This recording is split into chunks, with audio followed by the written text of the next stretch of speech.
We're following a manhunt that is going on as we speak in Tennessee. I want you to get a good look at this guy. His name is Austin Robert Drummond, and he's wanted in connection to the killings of 4 people. Law enforcement says he is armed and dangerous. He's accused of killing these 4 family members this week. Their bodies were found 45 minutes north, hours after police found this baby alive, but abandoned, still in their car seat, left on the front lawn of a stranger's home alone. We're on the case, presented by Law&Crime. I'm Chris Stewart.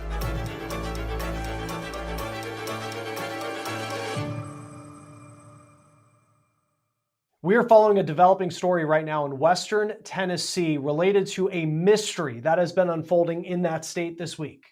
As we speak, there's a manhunt for the man you see right here. His name is Austin Robert Drummond, and the Tennessee Bureau of Investigation put these pictures out in just the last few hours, and they also say he is now on Tennessee's most wanted list. Drummond is 28 years old. He stands 5'10", weighs roughly 190 pounds, has brown hair, blue eyes, and a goatee. But law enforcement says it's important to note that his appearance may have been altered, especially since his picture is now being plastered everywhere.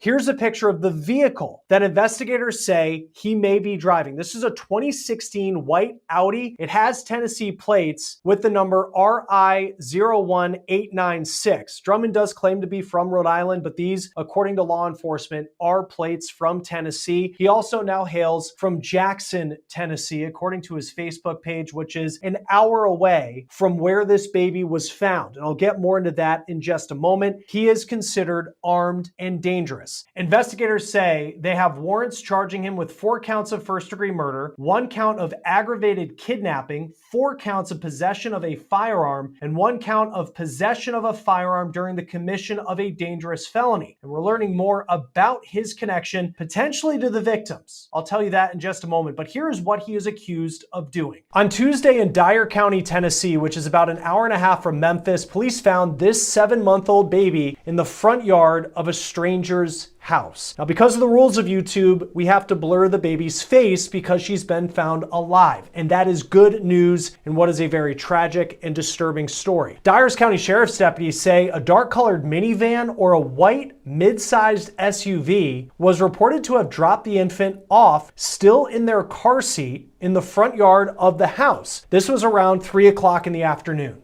Then, fast forward a couple hours later, we're at 8 o'clock at night, 45 minutes north in Lake County, Tennessee. Police found the bodies of these 4 people. Their names are Courtney Rose, Matthew Wilson, Adriana Williams, and Braden Williams. Braden, who you see in the bottom right, was just 15 years old, and he was the uncle of the baby found in the front yard. Here's a picture of Courtney Rose. The 38-year-old was the maternal grandmother of the baby found abandoned. The baby's mom was 20-year-old Adriana Williams, who you see here holding the baby at the hospital when she was a newborn. The baby's dad was Matthew Wilson, and here are pictures of the 21-year-old in the hospital from when the baby was born. At this point, investigators have not said the cause of death for the 4 family members, but again, this is who they say is responsible, Austin Drummond. As far as Drummond's connection to this group, we did notice on Facebook he is friends with Adriana Williams. That's the 20-year-old mom of the baby. And we're also learning that Drummond may be more than just a social media follow. Burton Staggs is a journalist. He's been on Law&Crime, and he's been covering this story on the ground in Western Tennessee. And here's what he is reporting as the connection that Drummond has to the people who he allegedly killed. His relationship to the deceased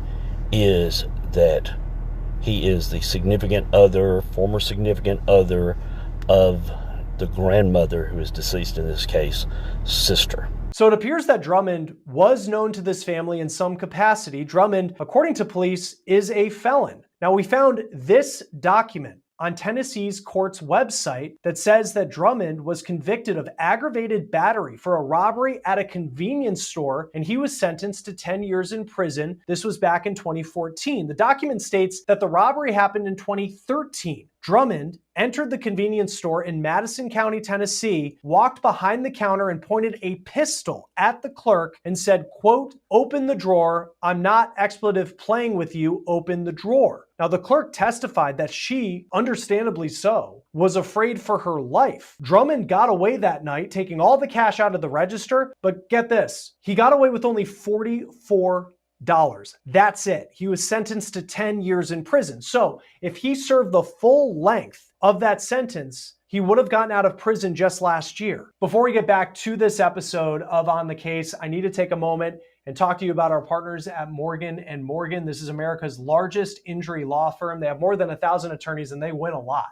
They've recovered over $25 billion from more than 500,000 clients. In just the past few months, a client in Florida received $12 million after the insurance company offered just $350,000. In Pennsylvania, a client was awarded $26 million. That was 40 times the insurer's $650,000 offer. And another client in PA got $29 million after being offered only $500,000. So even if you don't think your case is worth millions of dollars, why not fight for what you deserve?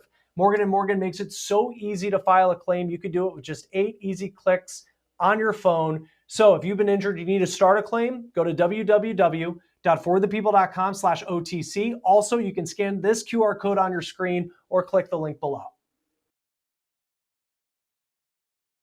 According to his Facebook page, Drummond served the full stint in prison because in September of last year, he posted first week out with pictures with people who appear to be his parents outside the gates of a prison. The brief states that Drummond tried to appeal his conviction, but the state upheld it. Once again, his picture on your screen. Anyone with information on where Austin Drummond is right now, contact the Tennessee Bureau of Investigation, the number 1-800-TBI-FIND, F-I-N-D. And once again, he is considered armed and dangerous. Joining me now is retired Detective Commander Will Svilar of the Chicago Police Department. Thank you for taking the time to be with us. I know this is a very, very much developing story and scary situation out of Tennessee.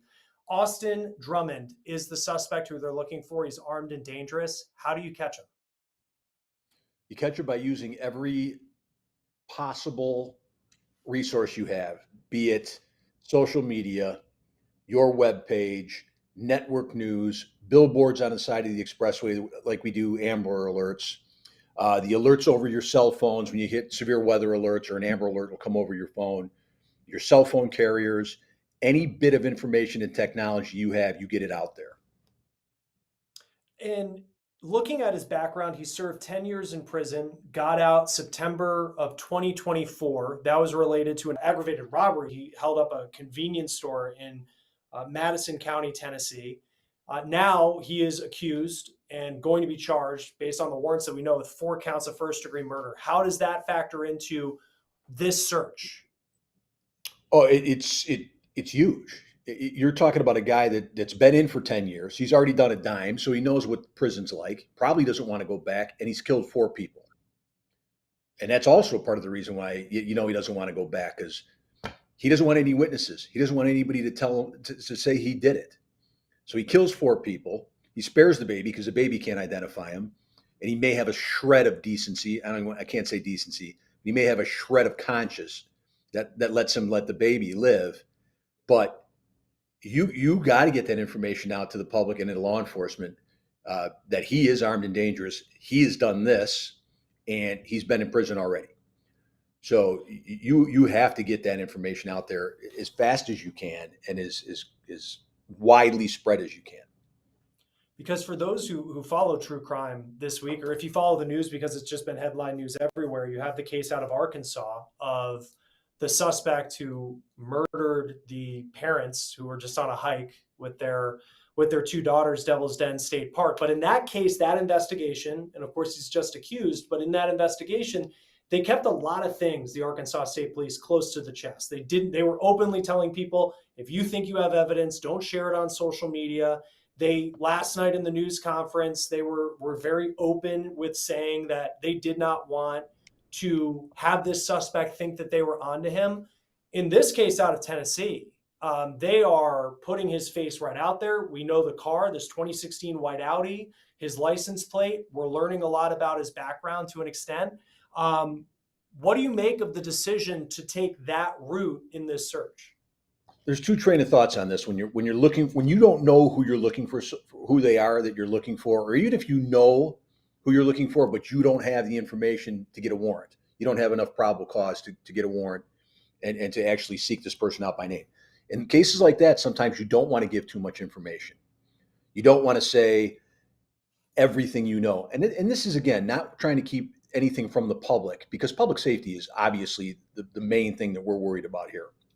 But in a case like this one in Tennessee, whatever evidence they have plenty. This is a bad person, and you got to get him off the street. Yeah, and he is, the Tennessee Bureau of Investigation putting his name out says that we have warrants for his arrest, 4 counts of first-degree murder, the aggravated kidnapping that's related to the baby that was found 45 minutes south of the bodies, still alive in the car seat. We'll talk about that in just a moment. And also, we did learn through those charges that this was a shooting, because the cause of death hasn't been released and there wasn't a lot of details, but he is accused of using a firearm as a felon. What does that tell you about the information police have with them, knowing that they are putting those charges out there to the public right now? Well, if they have those charges and the warrant was approved by a judge, like you said, he's charged. He's charged with those counts through the warrant. So they have the physical evidence that they need, and they have circumstantial evidence or whatever evidence they have. But they have strong enough physical evidence to say, like you said, this is an armed offender. A weapon was used. Weapon may or not have been recovered from the scene. So he may still have the weapon with him. Like, if you don't find a gun that matches that caliber on the scene, it doesn't mean that he still has the gun or he didn't dispose of it. But if you don't recover that gun on the scene, you've got to assume that he's armed and dangerous. And also, this is Tennessee. I'm sure you can have access to plenty of weapons down there. It's more, I don't want to say more so than Chicago, because we have more guns than anybody. But the evidence is there. You know he's an armed offender.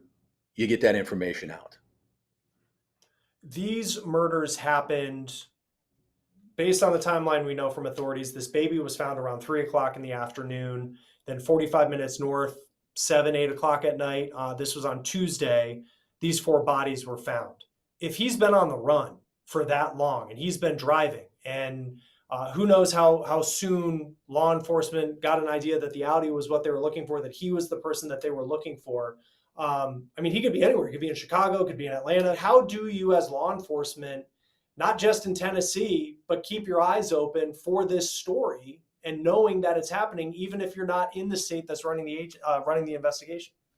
You get it out there on the wire. You get it into leads. That's how we communicate to every agency in the country. We use leads, and leads, we can broadcast all that information on a leads message that's law enforcement sensitive, that every agency can get.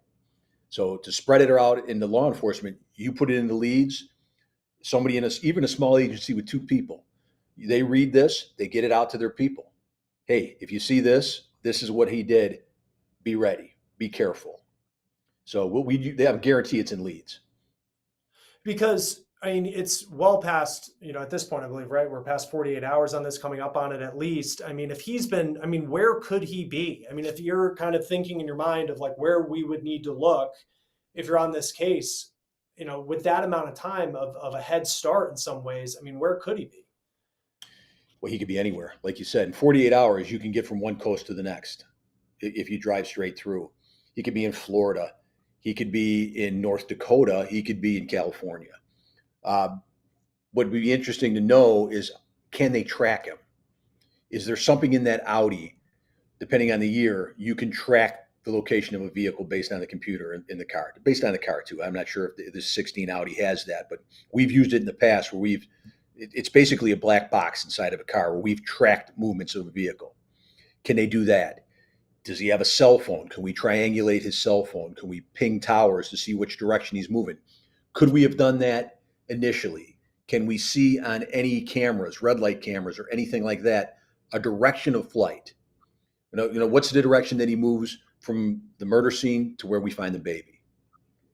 He's moving south, I think, in this case, right? South from where the bodies were discovered. So it's just it's something that you can use. It's something that you can use to try to plot a direction that this person's moving. Because I also think of like an Audi, it's not a massive gas tank. And if he was using a credit card, you would know where the gas station where it would be. And then if you pay in cash, you're going to have to go inside the convenience store likely and then be on camera. So and so that's kind of the radius. I mean, you're the investigator, not me, but it's like as I kind of piece it together, like that could be something that could help.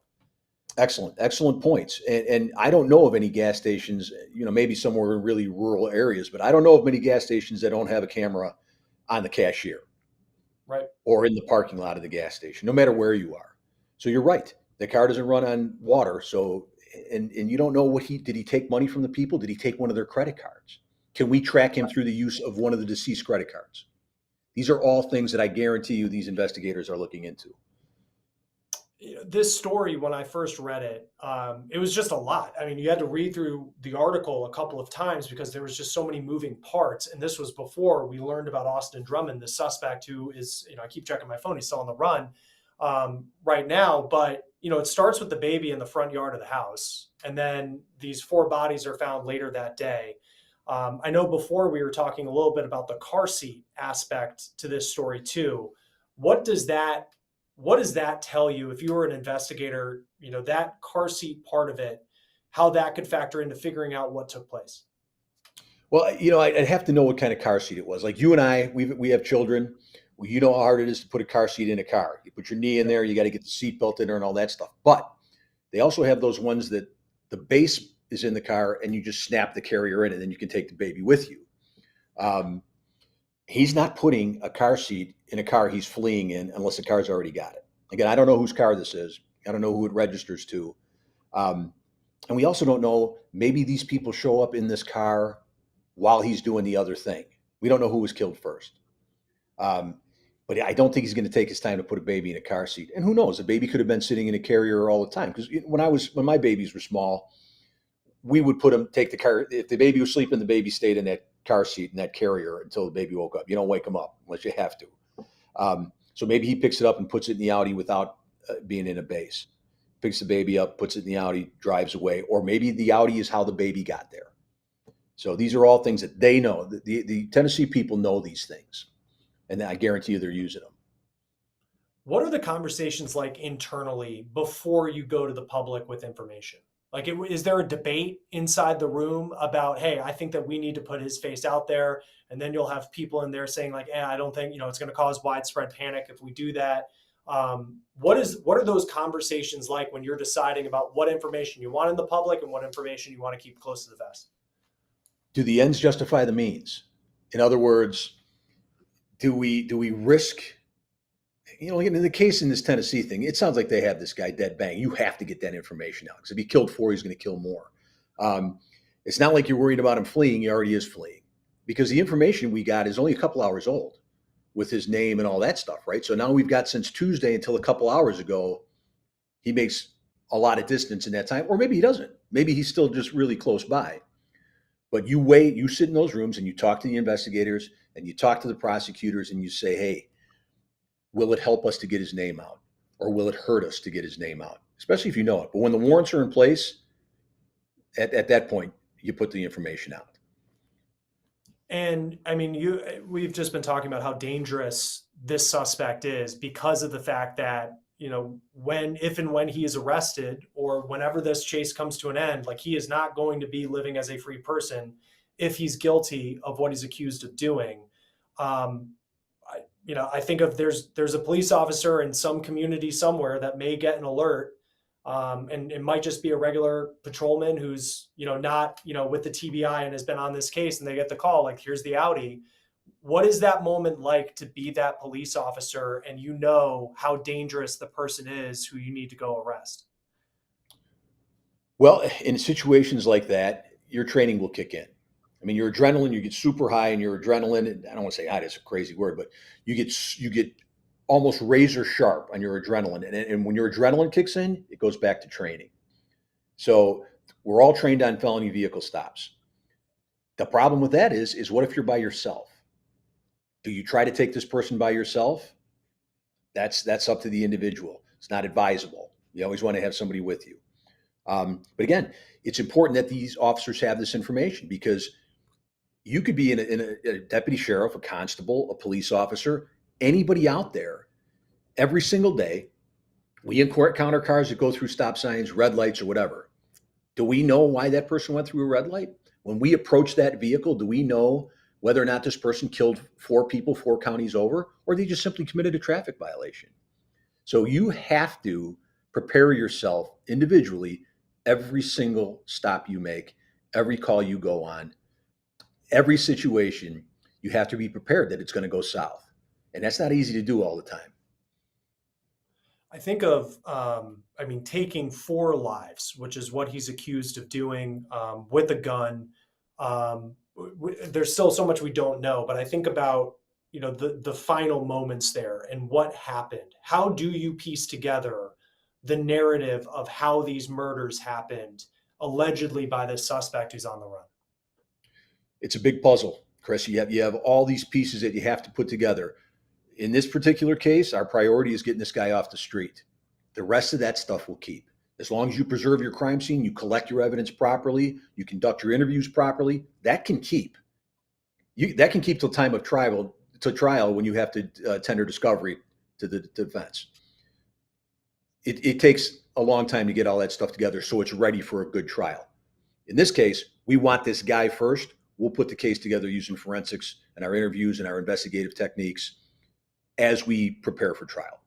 So there's a lot of things that go into it. Once you get this guy, you're not in an all-fire hurry to get all this stuff put together for a trial. You got plenty of time.